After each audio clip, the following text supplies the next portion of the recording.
And now, the unfortunate tale of Oliver Todd, the boy with the saucepan hat. Wrote and drawed by Martyn Harvey. About this book. Warning: all stunts shown in this story are performed by professionally trained stunt characters. Do not try anything shown in this book at home, especially riding a crocodile. Also, it's great to share this book with your friends, but write your name here, just in case it gets lost. I must tell you the story of Oliver Todd, who one night went to bed and woke up the very next morning with a saucepan stuck on his head. I am not quite sure how it got there, and neither, in fact, was he. But Oliver's father said, "Come along, son, let's get straight up that old A&E." For the accident and emergency room is a good place to go if you're stuck in a saucepan, or if you have broken your leg or had other such terrible luck.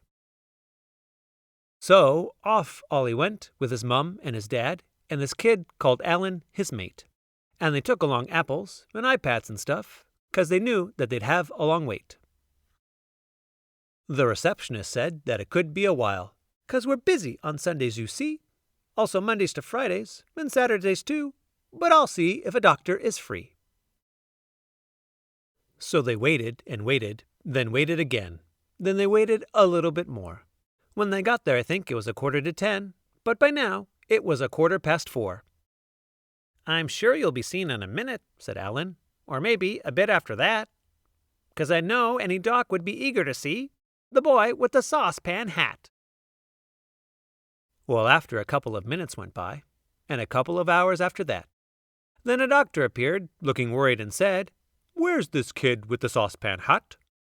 Then Oliver mumbled something soft and, although the poor lad couldn't see, in his metal cocoon he was thinking aloud, "It is not just some kid, it is me."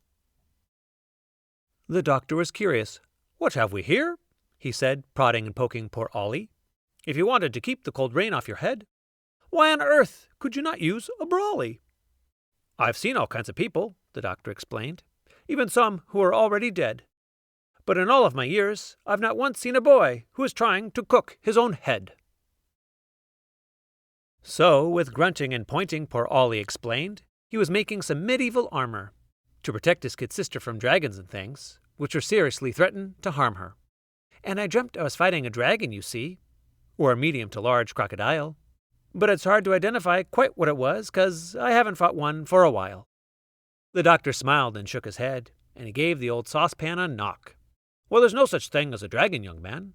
It was probably just a large croc." "Or maybe a gator," young Alan chipped in. "They can generate much the same fear."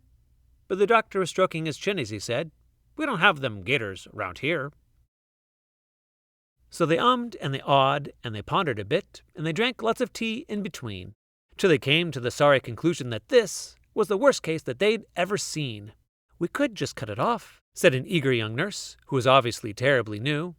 "I was thinking of that," said the doctor abrupt, "but I fear that the head may come too." Then Dad said, "I have an idea that may work. Let's fill up that saucepan with lard. If it's warm when we pour, it'll fill every gap. We can pull it when it sets nice and hard." "But what if I drown?" poor Ollie complained, "in a bucket of animal fat? I am no vegetarian, as you well know, but there's better ideas than that." Then the doctor said, "Actually, Father is right. What he needs is a fluid that's greasy. If we squirt it around and wiggle a bit, the utensil should come off quite easy." So they brought out the stuff what the hospitals have for the getting of saucepans off heads, and they squirted it in, while poor Ollie lay on the floor because they had no more beds.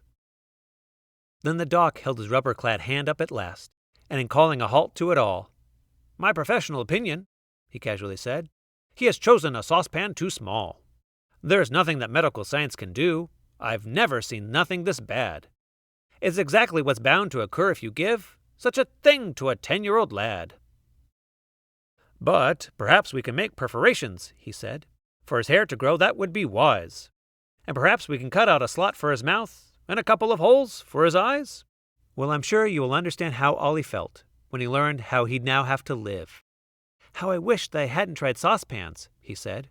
I perhaps should have stuck with that sieve.